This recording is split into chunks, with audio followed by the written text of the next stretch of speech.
аз ин ба баъд муҳоҷирони кореяи тоҷик ки расман дар русия кор мекунанд метавонанд барои дарёфти нафақа муроҷиат кунанд. созишномаи дахлдорро президентҳои ду кишвар моҳи сентябри соли 2021 имзо кардаанд. дар ин бора имрӯз 7 феврал Дилмурод Давлатзода, директори оҷонсии суғуртаи иҷтимоӣ ва нафақаи Тоҷикистон, дар нишасти хабарӣ иттилоъ дод. номбурда гуфт барои ин муҳоҷирони кореяи тоҷик бояд дар русия расман кор кунанд ва маошашон суғурта шуда бошад.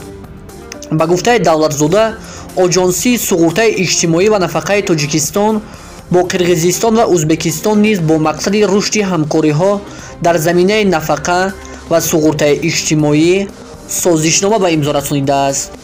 раиси оҷонсӣ гуфт ки кадом тоифаи муҳоҷирони кореяи тоҷик ки дар русия кор мекунанд метавонанд ба гирифтани нафақаи русӣ умед банданд. муҳоҷирон чӣ тавр нафақаи русиро гирифта метавонанд?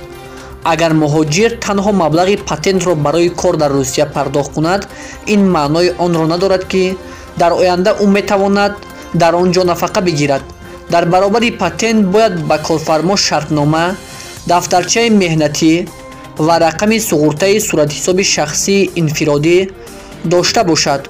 корфармо бояд ҳар моҳ барои ҳар як корманд ба хизрини нафақаи русия маблағи суғурта супорад. тибқи созишномаи ба имзо расида, корманд ҳангоми кор дар русия метавонад худаш интихоб кунад ки дар кадом кишвар мехоҳад нафақа бигирад, дар русия ё дар Тоҷикистон, навиштааст оҷонсии иттилооти Азия Плюс.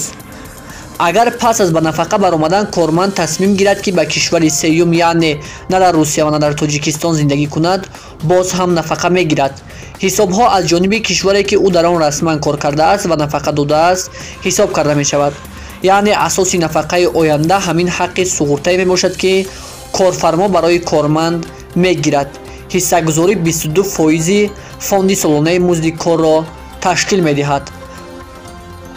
барои додани шаҳоданомаи суғурта мустақилона шаҳрванди хориҷӣ бояд ба хадамоти фонди нафақа дар ҷойи истиқоматӣ ё доимии худ муроҷиат кунад. ёдовар мешавем ки дар Федератсияи Русия синни нафақа дар айни замон барои мардон 61 ва барои занон 56 сол аст. ҳадди аққали нафақа дар Русия мувофиқи ҳадди аққали зиндагӣ барои нафақахони Русия ҳисоб карда мешавад. ҳар як минтақаи Федератсияи Русия музди меҳнати худро дорад. умуман дар Русия ҳадди аққали нафақа каме бештар аз 10,000 рубл аст.